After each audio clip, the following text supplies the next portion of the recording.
Is this hella LA? I don't want to go back if that's the case. Y'all some nasty motherfuckers. What's up, y'all? This is Poetry. I'm here giving y'all a hella late recap on Insecure's Hella LA. Alright, so the ladies are going off to a day party called the Kiss and Grind. This was the party that Molly's friend Dro had invited them to last week. Issa arrives over at, I think Molly's spot, might have been Kelly's spot. I wasn't sure exactly. Molly's spot. Arrives over to Molly's spot, and of course Molly ain't fucking ready. Molly and Kelly looked like they had been already tossing back a few, trying to get ready for the party, and like they need to really get out of there and get on the road. Issa is supposed to be hooking up with some new dude named Felix. She showed a picture of him. He looked pretty alright, pretty okay. Kelly like, oh girl, you I heard he's picking him up left and right. What happened to your little neighborhood boo? She's like, I still hitting up with him every once in a while, and I'm having Felix meet me at a public event just in case, me and him don't hit it off. Plus I got other options, keeping those options open. I don't know what the hell that was. Okay, so in the meantime, Chad and Lawrence, they about to hook up too. They about to go do them, I don't know, some type of party, I guess. And they getting all the liquor together. Chad finna go pick up the weed. And Lawrence told him, like, hit him up with some shit that made him pass the fuck out last time. I'm like, y'all do that type of shit? Y'all purposely fuck y'all stuff up with drugs like that to be knocked the fuck out? I mean, I'm not judging you or nothing like that, but I ain't looking at you with a tilted head. Really? Okay. So the ladies step up into the club. Bryson Tiller's playing in the air. Old girl from Internet, she the DJ on the ones and twos. It's looking real fly up in there. They got their own little VIP table, or I don't even say they got a VIP table. They got at least got bottle service, and they got a table. Fuck it, but it's all the way back in no man's land, at the back of the club. So once they get up into the spot, Dro walks up like, "Hey, what's up, y'all? Y'all see I got the nosebleed seats, cheap asses, out here looking like a broke ass Destiny Child." And Kelly is like, "Who the fuck's supposed to be there, Michelle?" And look around, she said, "Oh no, you Michelle, Issa, you Michelle." And Issa like, "What the fuck? Why y'all shade Michelle like that?" The girl can sing. She just wasn't fit for Destiny's Child, but the girl can sing. They shaded the shit out of her. Dro like, "Look, I'm going head back to my table. It's up in the front of the club with them wines." And Molly like, "Oh, you got food? Oh, yeah, I'm dip setting with you." So Molly dipped with Dro, go over to his table to get some food. And when they walk away, these three little chicks come up and try to get into their little spot. And Kelly like, "Wait a minute, chicken head. Hold up. He's like, "No, birds fly away. Go shoot, mush, mush, mush." So they go and get up out of there. He's like, "With your old fashioned over wearing ass." They throwing some straight fucking shade up here. First Michelle and now the fashion over shit. But the girls go away. And so they scan the room, and Issa peeps some little dudes. And she's like, "Oh, they look kind of nice over there." Kelly take her drink, Issa drink to her and say, "Hey, let me go introduce my motherfucking self." So she goes over there to introduce herself to the dudes and leaves Issa there watching the motherfucking table. Ain't do shit but watch the table, because God doggone well, if you leave the goddamn club or you leave the motherfucking table, whether you pay for it or not, somebody gonna swoop in and take your shit. So basically, Issa's left there watching the table. So she's scanning the club because she still ain't ran into this Felix dude. And who she happened to see? Daniel, sitting over there with his homeboys. Both of them dressed like they just came from a fucking sporting event. Like, why am I dressed to the nines? Or maybe the 8.5s. But these motherfuckers look like they own zero. I don't get it. But okay, that's how people be in the club. Girls be looking all cute, be going all out, having their Louboutins on and everything. And brothers be in like wife beaters and a t-shirt. I don't get y'all. Earlier, Molly had said there was going to be like a biking event downtown that the streets were going to be closed for, and Lawrence ends up running to that biking event. So as he goes to that biking event, he hits traffic because they can fucking get through. So it's some cars going through the opening in the space in the road, and Lawrence like, "Okay, fine, fuck it, I'm gonna follow them." So he starts to follow them. Whoop, whoop, police swoop up on his ass, and Lawrence like, "Oh shit, what the fuck is going on?" That motherfucker threw on the gospel. Oh glory. I said, "Really, Lawrence, really?" But you gotta do what you gotta do. Because he was bumping the rap music at first. So when the police rolled up on him, like, he trying to figure out where the fuck he going, what he doing out there, like, He's like, oh God, he's in license and registration. Gave him his license and registration. And he ended up dropping his debit card in the process, and he didn't realize it. But the cop ended up letting him go. He was like, yeah, you know, you're a La Jolla dude. We was, maybe I was La Jolla, and you was something else. Anyway, my school beat your school's ass. I'm gonna go and give you a pass today then. I should give you a ticket for that though.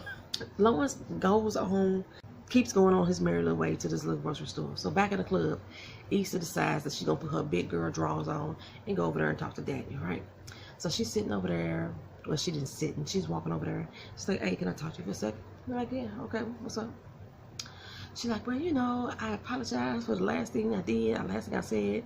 And he like, look, I'm cool, you cool, we cool. All right, holla. She was like, oh, okay, shit, I don't know what the fuck to say about that right now. He basically kind of blew her the fuck off. Went back to his little cronies, and Issa's standing there looking stupid once again. So back in the grocery store, Lawrence is up here, got all his liquor, got $50 worth of shit on the damn counter, ain't got no damn money, ain't got no debit card, ain't got no checkbook. All he got in his pocket is a motherfucking dum-dum, which we later find out that he was a motherfucking dum-dum in this episode. But okay, we're gonna get to that. So these two chicks, I'm gonna call them Becky and Becky and a half. They decided they was gonna pay for this shit. They was only gonna cost about $15. They was like, no, this shit is $50. So he's gonna go and pay for his little $50 for stuff. And he's like, really? Y'all gonna do that? She's like, yeah. I pay for people groceries and shit all the time, but I ain't buying no motherfucking liquor. I'm not doing it. Okay. Meanwhile, back in the club, Molly and Dro, they was sitting there playing Let's Find Molly and Man. Nobody was up to her standards, you know. While they down there talking and thinking about old good times, you know, a song came on. One of them motherfucking jams they used to dance to back in the day. So Molly like, okay, let's get on the dance floor, boy. This used to be the shit. This still the shit. Let's go and do this, do this. They are doing they Roger Rabbit, and they you know, Skang Bang and WAP and all that shit. They doing all the old school dances. I don't know what the fuck the train was that Molly was talking about, or whatever the fuck she said. Maybe that was a West Coast thing. We didn't have to hear. But they out there doing that on the dance floor, and I'm thinking, it seemed like Molly getting a little bit too extra cozy with old boy. For my liking. They getting, I know they cool, they grew up together, but they seem to be a little bit too close. And his wife ain't here tonight. Okay, Molly, I see you. I see you. I can't even just say Molly. Dro, I see you. So back at the grocery store, old Becky, 1.5, push up on Lawrence. They're like, hey, where you going with all that liquor? He said, you know, me and my homies was about to have a little fun, you know. And she's like, well, it's too bad that you're gonna have fun with your homies, because you could have been having fun with us. And Lawrence is like, oh no, I do not have to go with them. I mean, y'all did buy the liquor. Issa is walking around the day party looking lost as a motherfucker, right? So she decided to text old boy like, hey, where you at? He's like, oh, I'm here. So they meet up. He finally come out, and he was like, you look different than you did in your profile. She's like, really? He was like, yeah, your hair different. She said, oh, you know, I like to switch it up a little bit. He's like, well, can you switch that shit back? I was like, really? And then she was like, oh, well, you know, he said, do you always talk like that? I was like, wait a minute. Dudes ain't that motherfucking bold in LA. Stop playing. Y'all ain't got that much confidence. With your Coke bottle looking ass, dude, bring your confidence down a little bit. Bring it down a little bit. Ace is not an unattractive girl, and you probably on the equivalent right now, because you don't look like your motherfucking picture either once you put those Coke bottles back on. I wear glasses so I can talk about people with Coke bottles, so what? Nah. Okay. Dude was pretty much like, you know what? I think I got some friends I need to go find. He's like, really? Oh, okay. He kind of blow her off. Well, it's very noticeable blow off to Daniel, because Daniel looking like, that's what you get. So Issa is embarrassed as fuck. So she kind of dips it with a couple that she didn't know walking by, act like she was part of their whole conversation. And we're like, what the fuck, right? Okay. So inside, Molly and old boy, they having a little bit too much seemingly harmless fun to me. They bumping and grinding, and then Molly tooting it up and all that stuff. And I was like, Molly, get the broke back on him. She all like this up on him and stuff, and then he start caressing and feeling all over her body. I was like, wait, what is going on right here? And I'm like, so she basically back off. She said, you know what? We need to bring this on down because I know Candace would not approve. And Dro was like, she actually wouldn't care. She said, what the fuck you talking about she wouldn't care? He said, look, we in an open marriage. Say open. No, motherfucker, that's cheating. You cheating. He said, no, we gotta understand it. She do what she wanna do. I do what I wanna do. It's not like we out here searching for the shit, but if something happened, it happened. And we happy with that. And Marty looking like, really? What? I don't understand. What's this all about? But at the same time, she looked intrigued. And my face is like, really, Molly? You ain't that stupid. I'm too selfish for that. To be in an open marriage, it's bad enough sometimes we as women deal with a cheating boyfriend. But an open marriage, I can't share like that. Not that I'm calling you my husband. No. Maybe that's why I'm single. Fuck it. No. I don't want to be married. If I'm going to do that, I'm going to probably do it as a single person. Not as a married person. I just, no. I'm not that progressive. So anyway, Lawrence is back at the apartment with Becky 1.5, and they rolling up a joint. And I don't smoke weed, but I don't see, they might not even be rolling up joints. They don't even call them joints these days, or they still blunts, or they spliffs. What the fuck are they called? I don't know what they call it these days. But anyway, they rolled up that shit. But my thought is, you don't know these motherfuckers, and they putting all their goddamn saliva and DNA, and then you smoking all that shit into your system. I don't, that's why I couldn't do weed with people. He texts Chad to let him know I'm not gonna make it through, bro. And she like, Becky number 1 is like, who you texting? He's like, this is my homeboy that I was supposed to be meeting up with tonight. Just let him know I'm not coming through. That bitch grabbed his cell phone and then licked his motherfucking face like a fucking dog licking their ass. That's how she licked his face. And I'm like, ew. And Lawrence sitting there like, I'm like, are you hot already? What the fuck? So Becky number 1 sending the picture on through to Chad, and Chad like, nigga, what? I'm like, nigga, what? So Becky number 1 come over, and she doing this slow movement. I can't call that shit no dance. It wasn't seductive. I don't even know how the fuck Lawrence was getting turned on. But I guess this is every man's dream, I guess. I don't know. So she mounts him. I can't even say she climbed up on top of him. She mounted him like a motherfucking horse. And then I went all in with the extra tongue. I was like, oh. And I'm a kisser. That was not none that I would want to have. But I don't know. I guess they like it sloppy. And she did lick his face. So I guess she'd be licking all up on his palate and shit, dude. So while she's over there, tonguing him all up, have Becky come on over, and she starts kissing no girl, and he is just like impressed. Brothers, men, anybody watching this video, what is it about 2 women getting it together that turns you on? It's not like she's showing her affection that she's craving the dick. She craving the quarter cat. Why does that turn you on? I don't understand that shit. No, we're not doing no threesomes over here either. We're just not gonna be able to do it. Molly come over and tell Issa and Kelly that Dro just pushed up on her. And they like, oh hell no. She's like, what the fuck about Candace? And she goes on to explain about their open relationship. And Issa like, I guess they hella progressive, you know what I'm saying? To each his own. What you gonna do about that shit though? You gonna do it? And Molly's like, no. But she don't seem too sure. We go back over to Lawrence.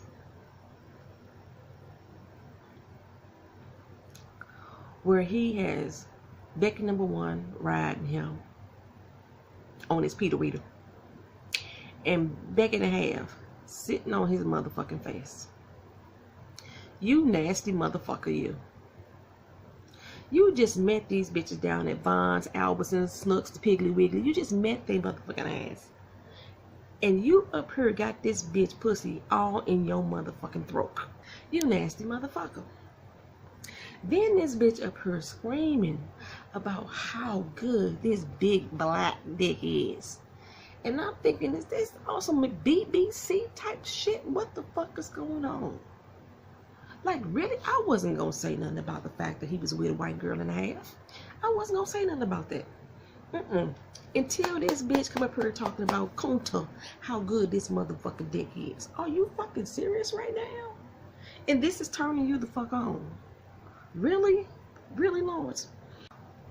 And then let me pause. And then Issa Rae and them put out a statement to the community, us, about the fact that condom usage on the show is implied. And you may not see him, but it's implied that the condom is there. No bitch apply a motherfucking condom. Matter of fact, in this conversation, apply some motherfucking dental dam. Grab some motherfucking saran wrap. If you finna eat out a bitch you just met. Matter of fact, if you finna eat out a bitch, period. Where the dental dam at? Where's some fruit roll-ups? Use something to put a layer in between that motherfucking shit. You don't know this nasty hoe? You don't know her? But I guess condoms are not required in Lawrence's case. I mean, fuck, he already ate the disease, you know? Then he went from one unfamiliar puss to the next one. They ain't switched no implied condoms, because ain't no fucking condom there, Issa Rae. So if there was a condom, these nasty bitches just climb from one juicy pussy over to the next one, swapping juices and shit on the condom that ain't really there, but they saying it's there. And then he just nutted. And since I know the condom ain't there, he just nutted up in her. And you just swapping fluids like that shit. And then she get up on top of him and say, oh, his dick's off. Crush his motherfucking feelings. He's like, wait a minute, I can't just go right back into it. Now, Lawrence, there are some brothers that can go back into it. But what I would recommend, bitches, you suck that motherfucker. That's what you're supposed to be doing. But I will only recommend that too for somebody that you are with. Not a motherfucker that you just fucking met. Then that motherfucker say, Becky and a half say, you know what? We done fucked a lot of black dudes, and they able to keep that dick up. What's wrong with you?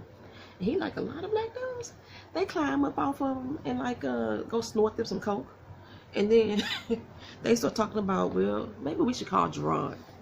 You know, Tyrone, he down for a good fuck. What about little Pookie Ray? You know, they rambling off all the other little brothers that they can go pick up.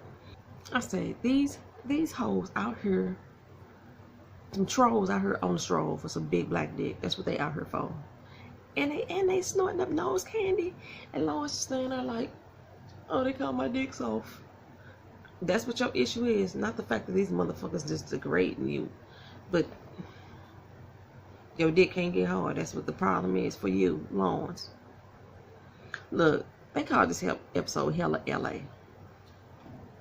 Now, I'm from St. Louis, but I was a Cali girl about 4 years of my life, in my 20s, you know, when the raping was good. And this ain't Hella LA. I don't know what the fuck this is. This shit didn't happen when I was there. This ain't how we went down. We weren't this fucking reckless. Are they that reckless now? This Lawrence shit is typical LA now, so that's why this is Hella LA. This was So Kelly, Issa, and Molly ready to break out. And Kelly said, look, I done met up with some dudes. They want us to go out to eat with them. Let's go and roll with them. Molly spots Dro and she's like, hey, I'm gonna catch up to y'all in a second. She goes over to him with the unspoken implication that I might kind of almost be cool with this shit. She was like, I'm gonna hit you up later. And she was like, okay, that'd be cool. But she still has some unsurety in her voice. And I'm like, Molly, what is you doing? What is you doing? They go to the restaurant and find the 3 dudes that Kelly had hit up. And they sit down at the table and Issa look up and there's Daniel again. Can't get away from him. Y'all think Daniel cute? I don't think Daniel is attractive. He has a nice body. He look like a lowercase 50 Cent to me. You know, maybe like a nickel. He just don't do it for me. Lawrence's ass is all feeling all busted and shit. He's sitting there in his car, contemplating life. Hit Chad up, and Chad like, dog, did you hit that shit? Did you hit that shit? And, you know, Lawrence don't want to tell him that he didn't break them down, because Chad is all excited that he just smashed 2 chicks that he just met in the grocery store that day. And, yeah, Lawrence is like, yeah, you know, I kind of really did tell him I'm kind of worn out. He pulls off, and we realize that he's pulling off from Issa's apartment. You was really finna stop by Issa's house after you just smashed these 2 broads. And what, hit it again? Prove your point that, you know, you can get your dick back up? Is that what you was about to do? Them bitches didn't even bathe. They just got up and was like, let's go hit the spot up. Let's go get something to eat. Ooh. So while we sitting up in the restaurant, Dro hit up Molly. Like, hey, can I come through? And first Molly was all smiling like, yeah, you could come. Then she came to her senses and was like, nah, that wouldn't be good. I got places to go and things to do. In the meantime, Kelly over chatting it up with old boy. And this motherfucker started finger fucking her underneath the table. Are you serious right now? In the motherfucking restaurant around your people, and she didn't stop him. And Issa looked around like, is anybody else saying this but me? She looked up and Daniel saying it. Daniel hit her over the text like, is your girl getting finger fucked right now? Yes, she is. You nasty motherfucker. Everybody got their food on the table and shit. What you gonna do with your hands, bruh? Even if you had to get up and excuse yourself from the table, you gotta touch the table and put all that coochie juice all over the motherfucking table. And she looked like she came. You nasty bastard. Is this hella L.A.? I don't want to go back if that's the case. Y'all some nasty motherfuckers out there. Oh. So, I don't know, in that moment, Issa decides to go sit with Daniel. Like, why? She had like an epiphany now that maybe I should just be with Daniel. She getting finger fucked under the table. Molly getting hit up by married dudes. Maybe I should just go and fuck with Daniel. I don't know. I ain't get it. This is hella nasty. That's what this episode's called. Hella fucking nasty. Oh, thank y'all for being patient with me. Like, comment. Please comment on this bullshit here. Subscribe to the channel. Peace.